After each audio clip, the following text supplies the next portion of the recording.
हामी जनविद्रोह घोषणा कार्यक्रम शान्ति तरिकाले गर्न जाँदै गर्दाखेरि त्यहाँ मलाई मार्ने ठूलो योजना रहेछ र राज्यले गरेको आतंक, बर्बर आतंक, जो लघुवित्त पीडित थिए, सहकारी पीडित थिए, बैंक पीडित थिए र विदेश जाने परिवारका पीडितहरू थिए, सबैको हालत कस्तो थियो नेपालमा राज संस्था गएर हिन्दू राज्य गएपछि नेपालीहरूको हालत के भयो, त्यही आवाजलाई हामीले उठाएर बुलन्द गर्दै हामीले अघि बढाइसकेपछि अब हामीले लडाई जित्छौं, नेपाली नागरिकले लडाई जित्छ, जनविद्रोह सफल हुन्छ भनेर चैत 15 गते बिहानैदेखि विभिन्न वेशभूषामा युवा संघका केही व्यक्तिहरू र पुलिस प्रशासनका केही व्यक्तिहरू सिभिल ड्रेसमा हात हतियार सहित गएर अर्काको घरमा चढेर बिहानैदेखि घर कब्जा गरेर जुन घटना पुलिस प्रशासनले घटायो र हामी कार्यक्रम स्थल 1:30 बजे पुग्दै गर्दाखेरि कार्यक्रम स्थल पुग्नुभन्दा 15 मिनट अगाडि नै हामी जहाँ स्टेज बनायौं, हामीले त्यत्रो खर्च गरेर शान्तिपूर्ण प्रदर्शन गर्ने भनेर हाम्रा पाहुनाहरू हामीलाई स्टेजै पुग्न नदिकिन बाटैबाट गोली हानेर चाहिँ नि लखेट्न थालेपछि, टियर ग्यास हान्न थालेपछि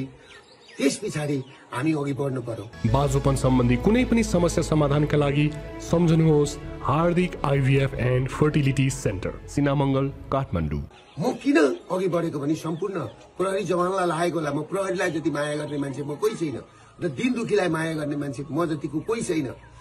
प्रहरीलाई लाग्यो होला दुर्गा प्रसादले पेलो भनेर, तर मैले त्यहाँ पुग्दाखेरि के सुरागी पाएँ भन्दाखेरि त्यहाँ माथि छतमा साफ सुथरहरू बसेर मलाई टार्गेट बनाएको भन्ने मैले बुझिसकेको थिएँ। र अर्को कुरो के थियो भन्दाखेरि मेरो कानको छेउबाट गोली गयो तिनकुनेमा पुग्दाखेरि, मेन ठाउँमा पुग्दाखेरि, स्टेजको छेउमा पुग्दा र म त्यस पछाडि मैले कुरो बुझिसकेपछि मेरो